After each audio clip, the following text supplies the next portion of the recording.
আরে যুবকেরা ও রাসূলুল্লাহর প্রেমিকেরা, আমার আল্লাহ পাক পবিত্র কালামুল্লাহর ভিতরে অন্য একটা জায়গায় জানিয়ে দিলেন, ইয়া আইয়ুহাল্লাযীনা আমানুত্তাকুল্লাহা ওয়া কুলু কাওলান সাদীদা। ও যুবকেরা, ও রাসূলুল্লাহর প্রেমিকেরা, আমার আল্লাহ পাক পবিত্র কালামুল্লাহর ভিতরে জানিয়ে দিলেন, হে বিশ্বাসী ইমানদার বান্দা বান্দিগণ, হে বিশ্বাসী ইমানদার বান্দা বান্দিগণ, আমি আল্লাহ পাক আমাকে ভয় কর, আমাকে ভয় কর। আমি আল্লাহ পাক রব্বুল আলামিন জানিয়ে দিলাম, সাথে সাথে সাথে সাথে তোরা সত্য কথা বল, মিথ্যা কথা বলিস নি। ও আমার ইমানদার বান্দা বান্দিরা, আমি আল্লাহ পাক রব্বুল আলামিন জানিয়ে দিলাম, ইউসলিহ লাকুম আমালাকুম। তোরা যদি আমি আল্লাহ আমাকে ভয় করে থাকিস, আমাকে ভয় করে থাকিস, সত্য কথা বলে থাকিস, আমি আল্লাহ পাক রব্বুল আলামিন জানিয়ে দিলাম, তোদের আমলগুলোকে আমি আল্লাহ পাক রব্বুল আলামিন কবুল করে নেব। ওয়ায়াগফির লাকুম যুনুবাকুম, আমি আল্লাহ পাক রব্বুল আলামিন তোদের জীবনের গুনাহগুলোকে maaf করে দেব। ও যুবকেরা, ও রাসূলুল্লাহর প্রেমিকেরা, শুধু তাই নয়, আমার আল্লাহ পাক রব্বুল আলামিন পরে জানিয়ে দিচ্ছে, আতিউল্লাহ ওয়ার রাসূলা। তোরা আমি আল্লাহ পাক রব্বুল আলামিন আমার ইত্তেবা অনুসরণ কর, আমার রাসূলের ইত্তেবা অনুসরণ কর। আমি আল্লাহ পাক জানিয়ে দিলাম, ফাকাদ ফাযা ফাওজান আযীমা। তোরা যদি সত্য কথা বলিস, আমি আল্লাহ পাক আমাকে ভয় করে থাকিস, আমি আল্লাহ তোদের আমলটা কবুল করে নেব। তোদের জীবনের গুনাহগুলোকে আমি আল্লাহ ক্ষমা করে দেব। শুধু তাই নয়, তোদের জন্য সামনের ভবিষ্যতে তোরা তো সফলকামী হয়ে যাবি। আর একটু জোরে হবে না? আল্লাহ বলছেন, এ আমার ঈমানদার বান্দা বান্দিরা, ইয়া আইয়ুহাল্লাযীনা আমানুত্তাকুল্লাহা ওয়া কুলু কাওলান সাদীদা। তোরা আমি আল্লাহ আমাকে ভয় কর আর সত্য কথা বল। ইসলিহ লাকুম আমালাকুম। তোরা যদি ভয় করিস, সত্য কথা বলিস, আমি আল্লাহ পাক জানিয়ে দিলাম কি তোদের আমলকে আমি আল্লাহ কবুল করে নেব। ওয়ায়াগফির লাকুম যুনুবাকুম, আমি আল্লাহ তোদের জীবনের গুনাহগুলোকে ক্ষমা করে দেব। সকলে বলি সুবহানাল্লাহ। আল্লাহ পরেই জানিয়ে দিচ্ছে কি, আতিউল্লাহ ওয়ার রাসূলা। তোরা আমি আল্লাহ আমার ইত্তেবা কর, অনুসরণ কর, আমার রাসূলুল্লাহর ইত্তেবা অনুসরণ কর। ফাকাদ ফাযা ফাওজান আযীমা। আমি আল্লাহ জানিয়ে দিলাম, তোদের জন্য সামনে রয়েছে সফলতা। তোরা হবি সফলকামী। জোরে বলুন সুবহানাল্লাহ। সফলতাটা দুনিয়ার বুকে হতে পারে, আখিরাতের বুকেও হতে পারে। জি বাপ, আজ আমরা এই আল্লাহর ইত্তেবা, রাসূলুল্লাহর অনুসরণ থেকে পিছিয়ে এসেছি না? কথা বলে পিছিয়ে এসেছি। আল্লাহ পাক রব্বুল আলামিন আবারও পবিত্র কালামুল্লাহর ভিতরে বলছেন, আমি কিন্তু আমার নিজের কথা বলছি না, আল্লাহ বলছে কি, ওমা আতাকুমুর রাসূলু ফাখুযুহু ওমা নাহাকুম আনহু ফান্তাহু। আল্লাহ পাক রব্বুল আলামিন বলছেন, আমার রাসূল তোমাদেরকে যেটা দিয়েছে, সেটা তোমাদেরকে যেটা আদেশ করেছে সেটা তোমরা পালন করো, আর যেটা নিষেধ করেছে সেটাকে কি করো, বর্জন করো। আজ আমি যে কথাটা বলেছি, আপনি একটু দেখুন সমাজের বুকে পাপ বেড়েছে কিনা। কিন্তু আল্লাহ পাক রব্বুল আলামিন বলেন, বান্দা তোরা অন্যায় করে ফেলেছিস, অবিচার করে ফেলেছিস, পাপ করে ফেলেছিস, আমি আল্লাহ আমার কাছে তওবা কর। আল্লাহ বলছেন, ইয়া আইয়ুহাল্লাযীনা আমানু, হে বিশ্বাসী ঈমানদার বান্দা বান্দিগণ, তুবু ইলাল্লাহি তাওবাতান নাসুহা। তওবা কর, ইস্তিগফার কর, আমি আল্লাহ পাক রব্বুল আলামিন তোদের জীবনের গুনাহগুলোকে maaf করে দেব। সকলে বলি সুবহানাল্লাহ। আচ্ছা বলুন তো, আমরা পাপ করি তো, কিন্তু আল্লাহর কাছে ক্ষমা চাই? কথা বলে ক্ষমা চাই, আবার পাপ করি, আবার ক্ষমা চাই। কিন্তু বলুন তো, এটা আল্লাহর সাথে রহস্য করা হচ্ছে না? আমি একটা খারাপ কর্ম করলাম, করে আল্লাহর কাছে ক্ষমা চাইলাম, আবার পাপ করছি, আবার আল্লাহর কাছে ক্ষমা চাইছি, আল্লাহর সাথে কি করা হচ্ছে? ইয়ার কি মারা হচ্ছে? আচ্ছা বলুন তো, আল্লাহ পাক রব্বুল আলামিন ওই বান্দার উপরে রাগান্বিত হবে কি হবে না? কথা বলে রাগান্বিত হবে না?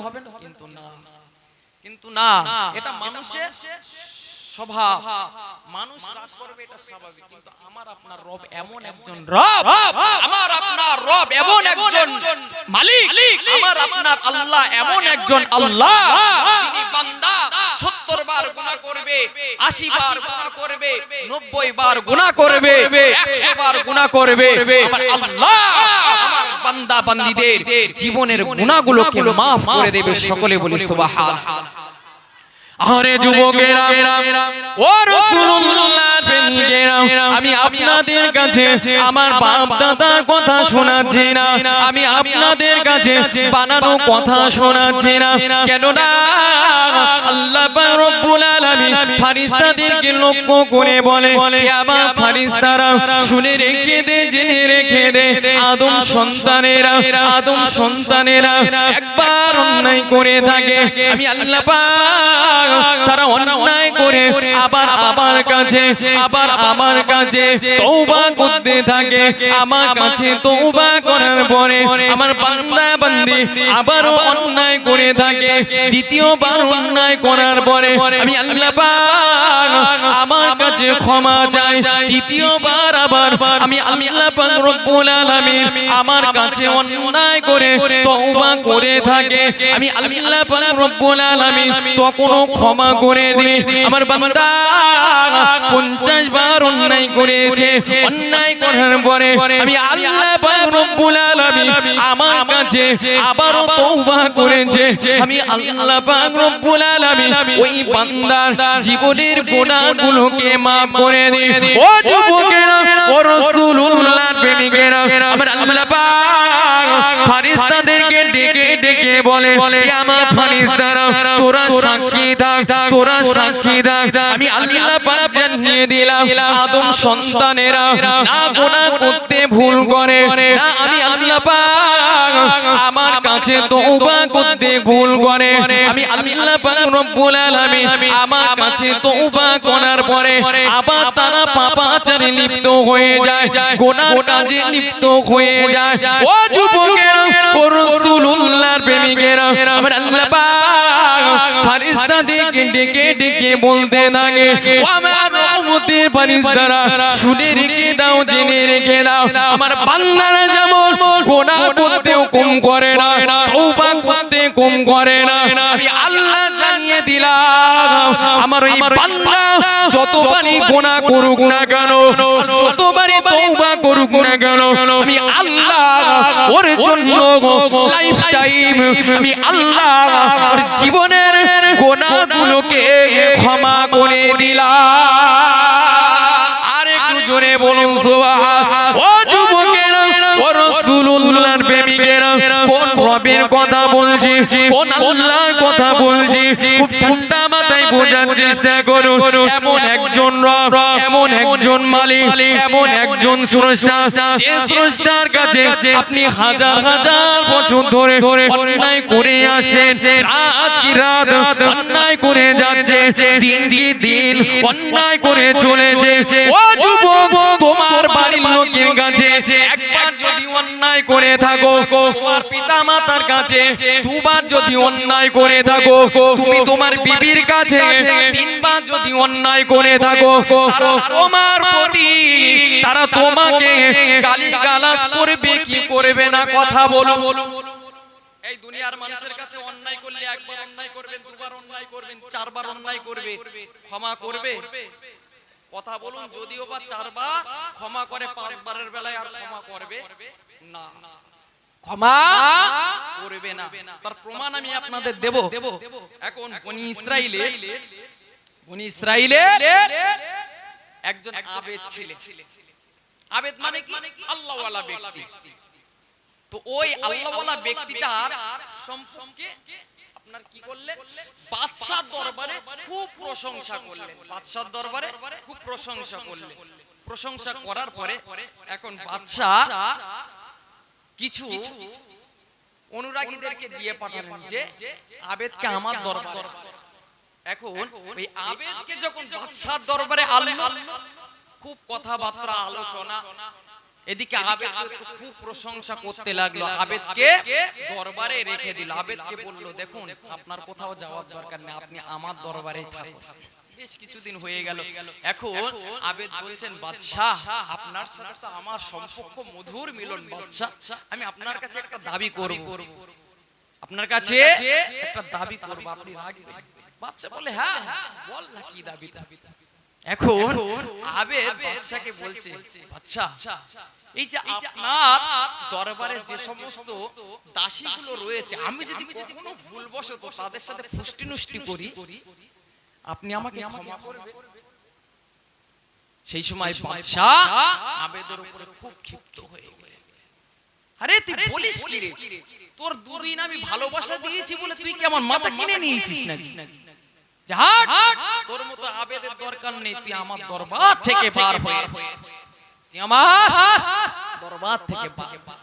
আবেদ বলছে, বাদশাহ আপনার দরবারে সামান্য দুদিন থাকলাম, আমি শুধু একটা কাজ করব, আপনার কাছে আদেশ চেয়েছি বাদশাহ, আপনি তাতেই রাগান্বিত। ওগো বাদশাহ, আপনি কি জানেন আমার একজন রব আছে, আমার একজন মালিক আছে, আমার একজন স্রষ্টা আছে, আমার একজন প্রভু আছে, আমার একজন খালিক আছে, আমার একজন মালিক আছে, আমার একজন সৃষ্টিকর্তা আছে। কে জানে? সে হলো দয়াময় গফুরুর রহিম, দয়ালু আমার আল্লাহ পাক। জোরে বলুন সুবহানাল্লাহ। আরে যুবকেরা ও রাসূলুল্লাহ প্রেমিকেরা, খুব ঠান্ডা মাথায় বোঝার চেষ্টা করুন। ওই সময়তে ওই আবেদ বলেছিলেন, ওগো বাদশাহ না না না না না, আপনার দরবারে আমার থাকার প্রয়োজন নাই, আপনার দরবারে আমি থাকতে পারবো না। কেন না? আমার রব আমাকে, আমার স্রষ্টা আমাকে, আমার প্রভু আমাকে, আমার খলিক আমাকে, আমার মালিক আমাকে, আমার আল্লাহ আমাকে কখনো তার দরবার থেকে ফিরিয়ে দেয় না।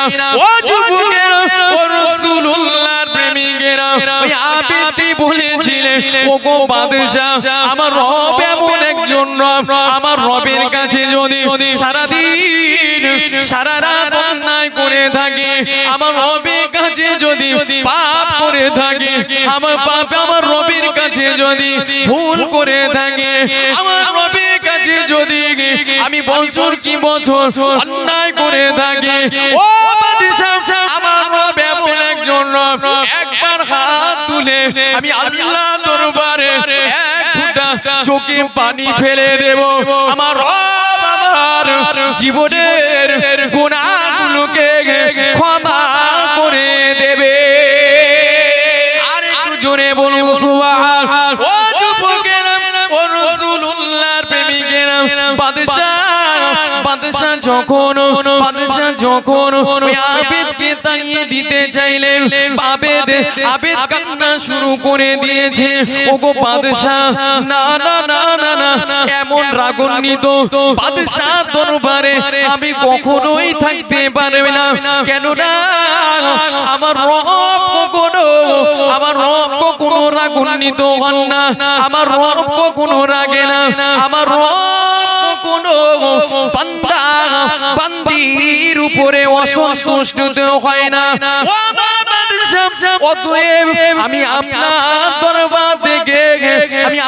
দরবার থেকে বিদায় নিয়ে আমি আমার রবের দরবারে আমি আল্লাহর দরবারে আশ্রয় নিয়ে নিলাম। আর একটু জোরে বলুন সুবহানাল্লাহ। তাহলে আশ্রয় নিতে হবে কার দরবারে? আল্লাহর দরবারে। কিন্তু আজ আমরা আল্লাহকে ভুলে গিয়েছি, মানুষের কাছে হাত পাচ্ছি। ঠিক কিনা? কথা বলে। আজ আমরা কিছু পাওয়ার জন্য, অর্থ টাকা পয়সা হোক, ঘর বাড়ি হোক, যা কিছু, আল্লাহকে ভুলে গিয়েছি, আল্লাহর কাছে চাই না। আরে বান্দা তুমি অন্যায়, তুমি তোমার অভাব যাচ্ছে, টাকা পয়সা সংকট দেখা দিয়েছে, তোমার ঘর বাড়ির দরকার, তুমি আল্লাহর কাছে চাও না, তুমি তো আল্লাহর কাছে চাও না, তুমি মানুষের কাছে হাত পাচ্ছ। আরে মানুষ তো তোমার মতনই একটা সৃষ্টি, ও কোথা থেকে দেবে, ও কোথা থেকে দেবে? আরে তুমি বান্দার কাছে যাচ্ছ, বান্দা যে তোমাকে দেবে, তো বান্দা দুটো চোখ আছে, তোমার মতো তো বান্দা দুটো হাত আছে, তোমার মতো বান্দা তো দুটো পা আছে, ও কোথা থেকে দেবে? তুমি ওর কাছে রাগ দেখাও, তুমি আল্লাহর কাছে রাগ দেখাও না, তুমি আল্লাহর কাছে রাগ দেখিয়ে চাও, ওগো আমার আল্লাহ আপনি আমাকে কিছু দেন, আপনি আমাকে ধন সম্পদ দিন, অর্থ দিন, আমার আল্লাহ দিয়ে দেবে। বান্দার সকলে বলি সুবহানাল্লাহ। জি, এখন আমি যে গুনার কথা বলছি, গুনার কথা বলতে বলতে আমি এদিকে চলে গেলাম।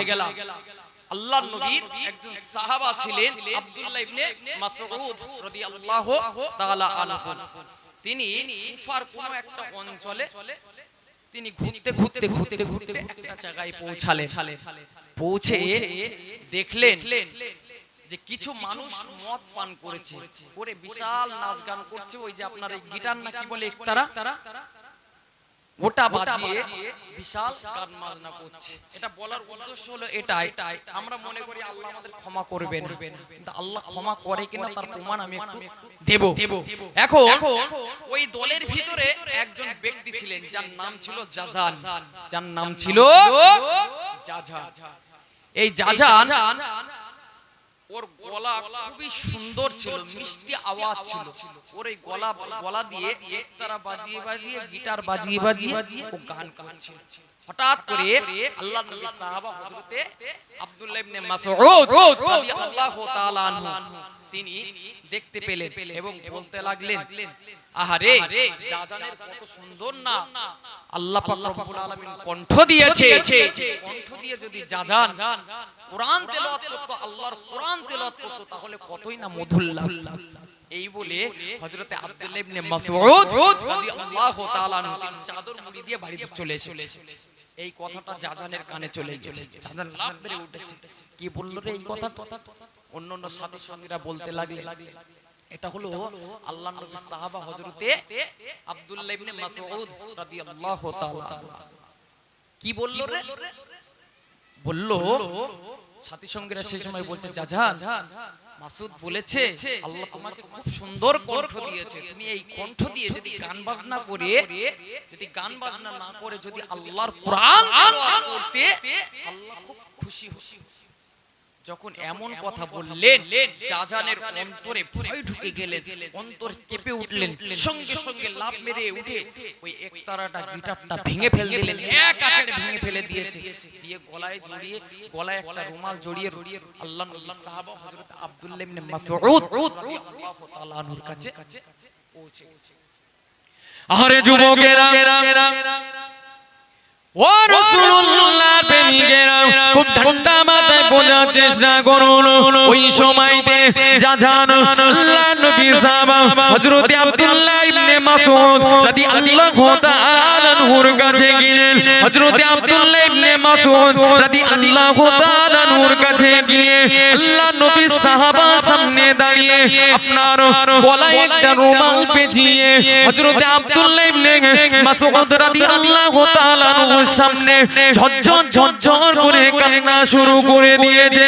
ও যুবকেরা, ও রাসূলুল্লাহর প্রেমিকেরা, হযরত আব্দুল্লাহ ইবনে মাসউদ রাদিয়াল্লাহু তাআলা আনহু জাজানের কান্না দেখে সহ্য করে থাকতে পারে না। হযরত আব্দুল্লাহ ইবনে মাসউদ রাদিয়াল্লাহু তাআলা আনহু জাজানের কান্না দেখে পিঠের সাথে গলার সাথে জড়িয়ে নিলেন।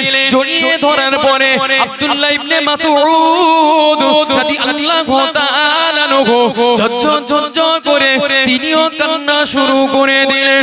ও যুবকেরা, ও রাসূলুল্লাহর প্রেমিকেরা, আল্লাহর নবী সাহাবা হযরত আব্দুল্লাহ ইবনে মাসউদ রাদিয়াল্লাহু তাআলা আনহু জাজানকে বলতে লাগলেন, ও বাবা জাজান, তুমি কেন কান্নাকাটি করছো? তুমি কেন কান্না কান্নাকাটি করছো, তোমার কান্নাকাটি করার দরকার নাই। অন্যায় করে ফেলেছো, ভুল করে ফেলেছো, আল্লাহ পাক রব্বুল আলামিন তোমার জীবনের গুনাহগুলোকে maaf করে দেবে। ও বাবা জানে, না না না না না, তুমি কান্না করো না, আল্লাহ দরবারে তওবা করে নাও। বাবা জান, আমি জানিয়ে দিলাম, তুমি যদি আল্লাহ দরবারে তওবা করো, আমার আল্লাহ পাক রব্বুল আলামিন বড় দয়ালু, বড় দয়াময়, বড় গফুরুর রহিম। আমার আল্লাহ পাক রব্বুল আলামিন বান্দার জীবনের গুনাহগুলোকে ক্ষমা করে দেবে। ও যুবকেরা, ও রাসূলুল্লাহর প্রেমিকেরা, যখন হযরত আব্দুল্লাহ ইবনে মাসউদ রাদিয়াল্লাহু তাআলা চাচাকে বললেন, চাচার সঙ্গে সঙ্গে আব্দুল্লাহ ইবনে মাসউদ রাদিয়াল্লাহু তাআলা নূর কাছে হাতে হাত দিয়ে ঈমানি কলেমাটা পড়ে মুসলমান হয়ে গিয়েছিলেন। আর একটু জোরে বলুন সুবহান। ও যুবকেরা, ও রাসূলুল্লাহর প্রেমিকেরা, শুধু তাই নয়, হযরতে আব্দুল্লাহ ইবনে মাসউদ রাদিয়াল্লাহু তাআলা সোহবত থেকে হযরতে জাজান আল্লাহর নবী সাহাবা হযরতে আব্দুল্লাহ ইবনে মাসউদের কাছ থেকে কোরআন শিক্ষা করেছিলেন, হাদিসের শিক্ষা নিয়েছিলেন। পরবর্তীকালে হযরতে জাজানকে আমার আল্লাহ পাক হাদিসের বড় ইমাম বানিয়ে দিয়েছিলেন। আর একটু জোরে হবে না সুবহান। আল্লাহর কাছে যদি কেউ হেদায়েতের দোয়া চায়, আমার আল্লাহ পাক রব্বুল আলামিন তার হেদায়েত করবে কি করবে না, তার প্রমাণ একটা দিয়ে দিলাম তো। আর দেব এমন অসুবিধা হচ্ছে না? দোয়া বুঝতে পারছেন? অসুবিধা হলে বলবে, দরুদ শরীফ পড়েন, আল্লাহুম্মা সাল্লি আলা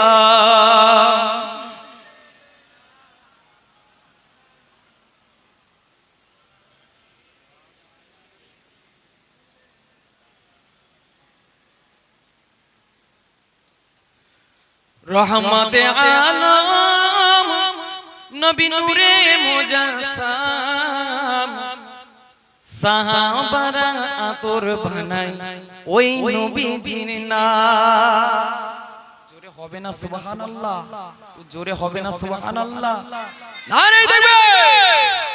রহমতে আলম নবী নূরে মুজাসসাম, সাহাবারা আতর বানায় ওই নবীজির ঘাম, সাহাবারা আতর বানায় ওই নবীজির ঘাম।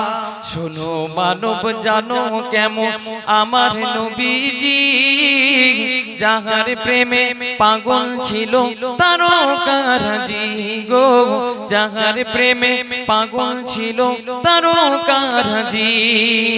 শোনো মানব জানো কেমন আমার নবীজি, যাহার প্রেমে পাগল ছিল তারকারাজি গো, যাহার প্রেমে পাগল ছিল তারকারাজি। তোমরা আরো শুনবানি সুন্দর কাহিনী, আরো শুনবানি সুন্দর কাহিনী।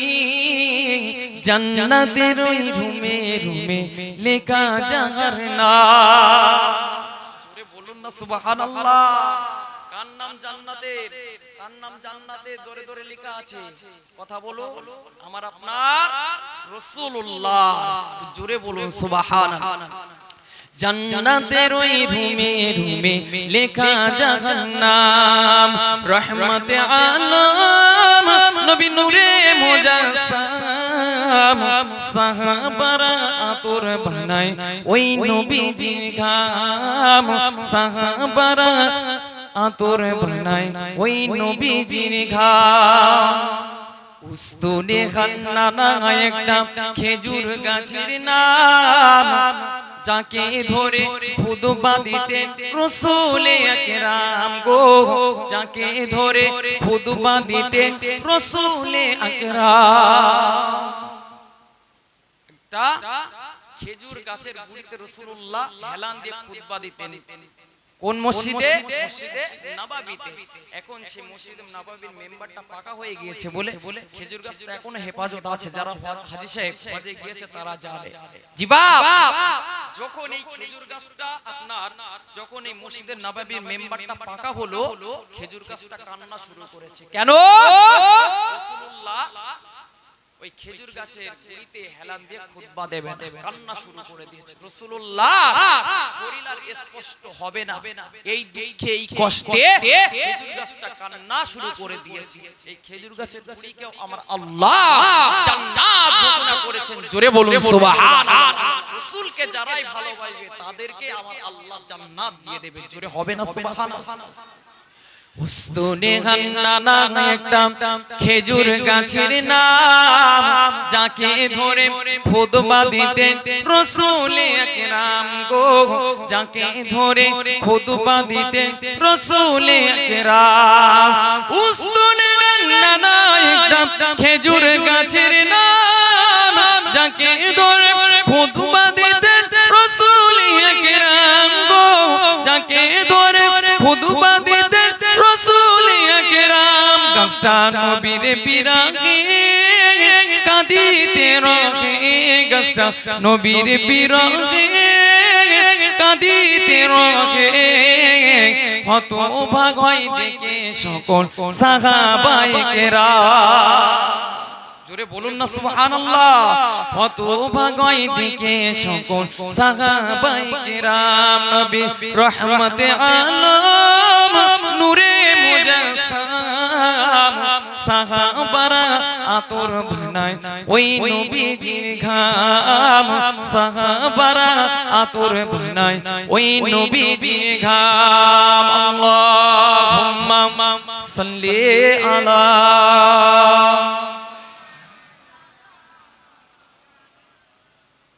ওয়া আলা আলিহি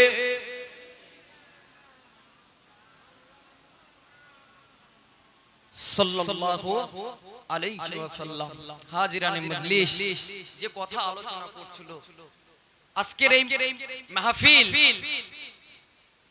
বাড়িওয়ালা ভাই করেছে, আপনারা সকলেই জানেন। তিনি একটা আকিকার করেছে, সেই উদ্দেশ্য করে মাহফিল। আমার বলার উদ্দেশ্য ওটা নয়, আমার বলার উদ্দেশ্য হলো এদিকে আকিকা সম্পর্কে আমি কিছু বলবো, আলোচনা করব। আমি ওটা বললাম কেন? আজ আমাদের ভিতরে সত্য কথা বলছি, চলতে চলতে কদমে কদমে কদমে কদমে আমাদের পাপে ভরপুর হয়ে গিয়েছে। আজ আমাদের ভিতরে বেশিরভাগ শিরকে ভরপুর হয়েছে, হয়নি? আল্লাহর সাথে শিরক। আর আল্লাহ পাক রব্বুল আলামিন বলছে, ওয়াল্লাযীনা লা ইয়াদউনা মা'আল্লাহি ইলাহান আখারা ওয়া লা ইয়াকতুলুনা আন-নাফসাল্লাতী হারামাল্লাহু ইল্লা বিল হাক্কি ওয়া লা ইয়াজনুনা ওয়া মান ইয়াফআল যালিকা ইয়ালকা আসামা। আল্লাহ পাক রব্বুল আলামিন বলছে, যারা আমি আল্লাহ আমার সাথে অন্য কোন ইলাহাকে ডাকলো না, আমি আল্লাহ আমার সাথে অন্য কোন ইলাহাকে, অন্য কোন মানুষকে আমার সাথে অংশীদার করলো না, আমি আল্লাহ যাদেরকে হত্যা করতে নিষেধ করেছি তাদেরকে হত্যা করলো না, আমি আল্লাহ ব্যভিচার করতে, জিনা করতে নিষেধ করেছি ওরা জিনা করলো না, তবে আমি আল্লাহ জানিয়ে দিলাম ওদের জন্য কি আছে, ওদের জন্য আমি আল্লাহ প্রতিদান দিয়ে দেব। যারা এই কাজগুলো করলো আমি আল্লাহ পাক জানিয়ে দিলাম ওরা জাহান্নামে কঠিন আযাবে ভুগবে ভুগবে ভুগবে। আল্লাহ পাক রব্বুল আলামিন বলছে, বান্দা তবু আমি আল্লাহ আবার তোদের সাবসিডি দিয়ে দিচ্ছি, ছাড় দিয়ে দিচ্ছি। তোরা যদিও বা আমি আমার সাথে শিরক করে ফেলেছিস, আমি আল্লাহ আমি হত্যা করতে নিষেধ করেছি, তোরা হত্যা করে ফেলেছিস, আমি আল্লাহ ব্যভিচার করতে নিষেধ করেছি, ব্যভিচার করে ফেলেছিস, আল্লাহ আমার কাছে তওবা কর, ইস্তেগফার কর, আমি আল্লাহ আমার প্রতি ঈমান নিয়ে আয়, আমি আল্লাহ আমার জন্য সৎ কাজ কর, আমি আল্লাহ তোদের জীবনের গুনাহগুলোকে maaf করে আল্লাহ পাক রব্বুল আলামিন তোদের বিগত জীবনের পাপ কর্মগুলোকে আমি আল্লাহ সৎ আমলে পরিপূর্ণ করে দেব। জোরে বলুন সুবহানাল্লাহ। আল্লাহ বলছেন ইল্লা মান তাবা ওয়া আমানা ওয়া আমিলা আমালান সলিহান ফাউলাইকা ইউবাদদিলুল্লাহু সাইয়্যাতিহিম হাসানাতিন ওয়া কানাল্লাহু গফুরুর রহিমা। আল্লাহ বলছে তোরা কি কর, তওবা কর, আমি আল্লাহ আমার প্রতি ঈমান আন। আমি আল্লাহ পাক রব্বুল আলামিন জানিয়ে দিচ্ছি সৎ কর্ম কর, খারাপ কর্মগুলোকে ভুলে যা, আল্লাহ তোদের জীবনের গুনাহগুলোকে maaf করে দেব। জোরে বলুন সুবহানাল্লাহ। আল্লাহ যেগুলো নিষেধ করেছে সেগুলাই আমরা আজকে করছি, কিন্তু আল্লাহ যেগুলো আদেশ করেছে সেগুলোই আমরা কি করছি, কথা বলে সেগুলোই আমরা শেষ করে দিচ্ছি, ঠিক কি না? এই যেমন আকীকারের ব্যাপারটা একটু বলি। আকীকারের বিষয়টা হলো এটা করা কি বলুন তো? আকীকার কি? সুন্নাহ। আকীকার করা সুন্নাহ। এটা পূর্বের জামানা থেকে হয়ে আসে। রাসূলুল্লাহ নিজেও আকীকা করেছে, আর আকীকা করাটা হলো সুন্নাহ। এই সুন্নাতটা আমরা ভুলে গেছি না, যাই না, কথা বলে এই সুন্নাত নাই, আজকে এই সুন্নাত হয়ে গিয়ে এই সুন্নাত উঠে গিয়েছে। কি সন্তানের বদলে, সন্তানের রক্তের বদলে, সন্তানের জাহানের বদলে, সন্তানের চামড়ার বদলে, সন্তানের আপনার পশমের বদলে, সন্তানের গোশতের বদলে, সন্তানের হাড়ের বদলে আপনার আকীকা করতে হয়। এই সুন্নাত আমরা তুলে দিয়েছি। আমরা এখন সুন্নাত পালন করছি কি বলেন তো? মোটামুটি অ্যাকশন, ধরবো আর কাটবো। আকীকার শব্দের অর্থ কি, কথা বলে? আকীকার শব্দের অর্থ হলো কাটা। আকীকার শব্দের অর্থ হলো কাটা। কি কাটা? আপনার সন্তানের বিনিময়ে একটা পশু কাটে। আর এখন আকীকার হয়ে গেছে কি বলেন তো? মানুষ কাটে, ঠিক কি না, কথা বলে? এই আমাদের ওখানে পরপর দুটো মাঠ, শুনেছেন কিনা জানি না, এই নিমতলায় একটা ছেলেকে একদম জাগায় শেষ। আমি জলসা করে লেবে শুনছি, একেবারে জায়গায় পিটিয়ে মেরে ফেলেছে। আর তার দুদিন পরে আমাদের ওই সাইডে একটা আঙুল কাটা বলে গ্রাম আছে, বুঝতে পেরেছে? ওই চোর ডাকাতি করতো, ওর ওই সাথী, সে আপনার দত্তপুকুর নাম শুনেছেন তো? দত্ত আপনারা নেটে তো দেখছেন, মনে নিশ্চয়ই খবরে দেখছেন, নিগে পুরো মাথা আউট করে দিয়েছে। এই আমাদের পাশে, আমাদের গ্রাম থেকে 5 মিনিট থেকে 10 মিনিট লাগে যেতে। এখন হয়ে গেছে আকীকা কি, মানুষ কাটা আকীকা। জিবা, কিন্তু ওটা করলে তো হবে না, আকীকা করতে হবে রাসূলুল্লাহর সুন্নাত মোতাবেক। রাসূলুল্লাহ বলেছে তোমরা কি করো, সন্তানের জাহানের বিনিময়ে আকীকা করো 7 দিনের মাথায়। কদিনের মাথায়? 7 দিনের মাথায়। যদি 7 দিনের মাথায় আপনি আকীকা করতে সমর্থ না হন, আপনি 21 দিনের মাথায় করুন। তাও যদি আপনি না পারেন, তাহলে আপনি কি করুন, পরে করুন। আপনার যখন অর্থ সম্পদ হবে আপনি সেই সময় আকীকা করুন। জি, এখন কথা হলো আকীকা আমরা করব কেন? দেখবেন যারা আকীকা করে না তাদের বাচ্চাদের রোগ ব্যাধি বালা মুসিবত সব সময় আঁকড়ে ধরে। হাজার হাজার টাকা থাকে ডাক্তারের পিছনে কিন্তু চলে যায়, কিন্তু যে ব্যক্তির সন্তানের জন্য আকীকা করে থাকে ওই ব্যক্তির আপনার সন্তানের কোনো রোগ ব্যাধি বালা মুসিবত থাকে না। কেন? কেননা এটা তো আল্লাহর রাস্তায়, আল্লাহকে খুশি করার জন্য আপনার সন্তানকে আপনি আল্লাহর জন্য কুরবান করে দিলেন। আপনার আল্লাহর জন্য যখন আল্লাহর কাছে যখন দায়িত্ব দিয়ে দিলেন, সন্তানের কখনো বালা মুসিবত আসতে পারে না। জি, কিন্তু এখন একটা জিনিস বুঝতে হবে, অনেকের মনে প্রশ্ন যে আমি গরিব মানুষ, আমি আকীকাটা করব কিভাবে? দেখুন, আকীকা করার নিয়ম হলো আপনি সন্তানের ছেলে সন্তানের জন্য দুটি ছাগল আপনার আকীকা করতে হবে, আর মেয়ে হলে একটা আকীকা করতে হবে। এবার যারা গরিব মানুষ, যাদের অর্থ সম্পদ কম, এরা কিভাবে আকীকা করবে? সমর্থই কুলোচ্ছে না, টাকা পয়সা কুলোচ্ছে না, একটা ছাগল কোন রকম ভাবে জোগাড় করতে পেরেছে। হাদিসের মধ্যে এসেছে ওই একটা ছাগল যদি গরিব হয়, ওই গরিব মানুষের জন্য, আবার যেন বড় লোকরা আবার গরিব মনে করে আবার একটা দেন না, যারা গরিব তাদের জন্য বলছি, তাদেরকে যদি তারা যদি একটা ছাগল যদি আকিকার করে আকিকার হয়ে যাবে। কিন্তু যারা টাকা পয়সা আছে, যাদের টাকা পয়সা আছে, অর্থ সম্পদ আছে, এদের জন্য দুটো ছাগল। কাদের জন্য? পুরুষদের জন্য, পুরুষ সন্তানদের জন্য। আর মেয়েদের জন্য একটা ছাগল আকিকার করতে হবে। কি বলেছি বোঝা গিয়েছে? ওই দিন যদি আপনি আকিকার করে আপনার সন্তান টাক করে ওই চুলের পরিমাণে যদি আপনি সোনা দান করতে পারেন, এটা আরো ভালো জিনিস। এতে আমার আল্লাহ পাক রব্বুল আলামিন আরো বেশি নেকি দিয়ে থাকেন। জোরে বলুন সুবহানাল্লাহ। আল্লাহ পাক রব্বুল আলামিন আমাদেরকে ইসলামটা সহজ করে দিয়েছে, কঠিন করে দেয়নি। আজ আমার আপনার প্রতি পরীক্ষা কিন্তু আসেনি, এসেছে নাকি? কথা বলে পরীক্ষা কিন্তু আসেনি। এই আকিকারের বিষয়টা কিন্তু কুরবানির সাথে জড়িত আছে। আপনারা জানেন তো? আপনারা জানেন আকি করা যেমন আল্লাহর জন্য উৎসর্গ করা, কুরবানি করাটাও আল্লাহর জন্য উৎসর্গ করা।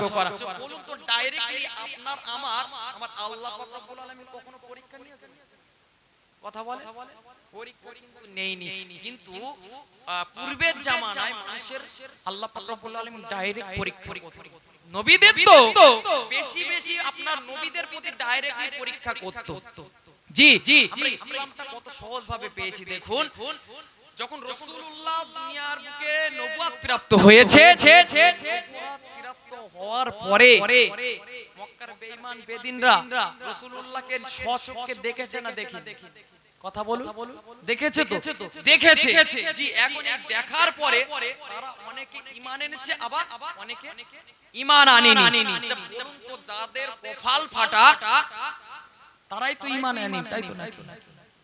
তারাই তো ঈমান আনেনি। আমরা অনেকে বলি আহারে নবীর জামানায় যদি আমাদের জন্ম হতো, রাসূলুল্লাহকে দেখতাম কতই না ভালো হতো, দুই চোখকে জোড়াতাম। আরে পাগল, তুই রাসূলুল্লাহকে দেখিসনি? তুই ইসলামটাকে এত সুন্দর করে পেয়েছিস না? তোর ইসলামের জন্য মারামারি করতে হয়েছে না, কাটাকাটি করতে হয়েছে না, ইসলামের জন্য শত্রুদের কাছে তো শহীদ হতে হয়েছে না, তোর দাঁত মুবারক ভেঙেছে না, তোর একটা চুল উঠেছে, ফ্যানের তলায় আরামসে নামাজ পড়বি, 4 রাকাত নাই নামাজ পড়তে পারিস না। তোর জন্য ইসলাম কতটা সহজ।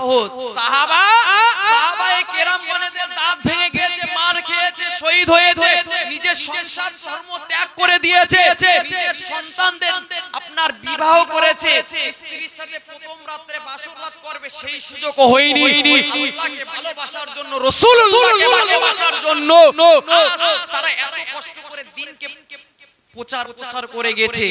আজ আপনি আমি দিনটাকে বিকৃত করছি কি করছি না? কথা বলে দিনটাকে মিটিয়ে দিচ্ছি কি দেই না? মিটিয়ে দিচ্ছি। আরে পাগল, তোমার আমার জন্মটা যদি সেই সময় হতো তা তুমি আমি তো কাফের হয়ে যেতাম। আল্লাহ যে জামানায় পাঠিয়েছে এটাই তো ভালো, আল্লাহর কাছে এটাই তো শুকরিয়া, ঠিক কি না? কথা বলে জি, ঠিক তেমনি ভাবে প্রত্যেক নবী রাসূলদের রব্বুল আলামিন যে কোনো একটা জিনিস দিয়ে পরীক্ষা করেছে। তার মধ্যে আমরা সকলেই জানি জাতির পিতা হযরতে ইব্রাহিম খলিলুল্লাহ, যিনি ছিলেন আল্লাহর প্রিয় খলিল, এনাকে বাকায়দা আল্লাহ স্বচক্ষে স্বজ্ঞানে আমার আল্লাহ কয়েকবার পরীক্ষা নিয়েছে। আর নবী ইব্রাহিম খলিল আল্লাহর জন্য সর্বদা সর্বসময় উৎসর্গ করে দিয়েছে। আর আমার আল্লাহ ইব্রাহিম খলিলুল্লাহকে উত্তীর্ণ করে দিয়েছেন। জোরে বলুন সুবহানাল্লাহ। যেমন ভাবে ছোটবেলা থেকে বাল্য বয়স থেকে বেঈমান বেদিনদের সাথে আপনার মূর্তি পূজার সাথে কি করেছে? লড়াই করেছে। আপনার মূর্তি পূজারীদের সাথে লড়াই করেছে। তিনি তার পিতা মাতাকে পর্যন্ত কিন্তু ছাড় দেয়নি। কিসের জন্য? আল্লাহকে তারা চেনে না বলে, আল্লাহকে মানেনি বলে, আল্লাহকে বুঝিনি বলে কি করেছে? নবী ইব্রাহিম খলিলুল্লাহ দূরে থেকেছে। জি, শুধু তাই নয়, ইব্রাহিম খলিলুল্লাহকে যখন কোনো রকম ভাবে শায়েস্তা করা যাচ্ছে না, নমরুদ আগুনে পর্যন্ত ফেলেছে। সেই আগুনকে আমার আল্লাহ ইব্রাহিমের জন্য ঠান্ডা করে দিয়েছে। তাই নয়, আগুন যখন ইব্রাহিমকে পোড়াতে পারলো না, ইট পাথর নবী ইব্রাহিম খলিলুল্লাহর উপরে মারধর করেছে। সেই পাথর কিন্তু হাওয়ার সাথে উল্টে লেগেছিলেন। জোরে বলুন সুবহানাল্লাহ। এমনই ভাবে আমার আল্লাহ পাক রব্বুল আলামিন নবী ইব্রাহিমকে একটা সন্তান দিয়েছে। কত বছর বয়সে বলুন তো? 86 বছরের বৃদ্ধ বয়সে নবী ইব্রাহিম খলিলুল্লাহকে করেছিলেন। আমার আল্লাহ একটা সন্তান দিয়েছে। সন্তানের নাম কি ছিল বা? নবী ইসমাঈল আলাইহিস সালাতু ওয়াস সালাম। সন্তান যখন জন্ম নিল আল্লাহর আদেশ আসলো ওকে বনবাসে দিয়ে আসো। কি স্ত্রী সন্তানকে বনবাসে দিয়ে আসো। নবী ইব্রাহিম খলিলুল্লাহ কিছু খেজুর নিয়ে কিছু পানি দিয়ে আপনার বিবি হাজেরা আর নবী ইসমাঈল তখন বাচ্চা বাল্য হাঁটতে চলতে পারে না দুগ্ধপোষ্য শিশু আপনার মক্কা কাছে আপনার কাবা ঘরের পাশে রেখে দিলে দিয়ে চলে আসে। বিবি হাজেরা ছুটতে লেগেছেন ও আমার স্বামী এইভাবে আমাকে রেখে দিয়ে যাচ্ছেন এই নির্জন জায়গায় কেউ নাই, এটা কি তোমার রবের তরফ থেকে কি হুকুম এসেছে? ইব্রাহিম বললেন হ্যাঁ এটা আমার রবের তরফ থেকে হুকুম এসেছে।